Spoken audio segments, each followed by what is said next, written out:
Mbona watafuta suluhisho kwengine? Na wewe una mlezi ambaye ndiye muweza wa ala kulli shay'in qadir.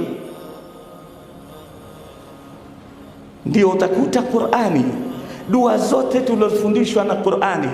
Fanya research hii leo ukirudi nyumbani, dua zote ulizofundishwa kuomba na Qur'ani hakuna ya, hakuna harfu nida, ima ni rabbi au rabbana. Rabbana atina fid dunya hasana, rabbi ij'alni muqima as-salah, rabbi habli min ladunka dhurriyatan, rabbi rabbana. Zote hakuna hata aya moja katika uliofundishwa kuomba kusema ya. Kwa nini? Lugha ya Kiarabu ya ni harfu nida limukhatabati albaid.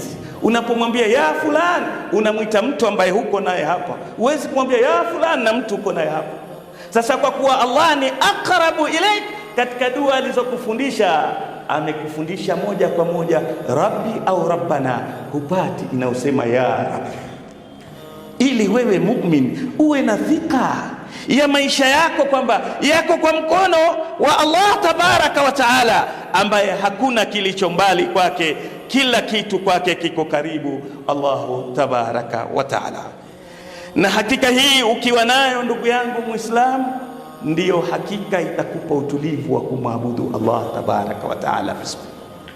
Kwa kuwa Allah ataka tuwe karibu, mchana akatufundisha tufunge, usiku akatufundisha qiyamul layl, qumil layla illa qalila, kwa sababu vyote ni vitu vinakuweka karibu.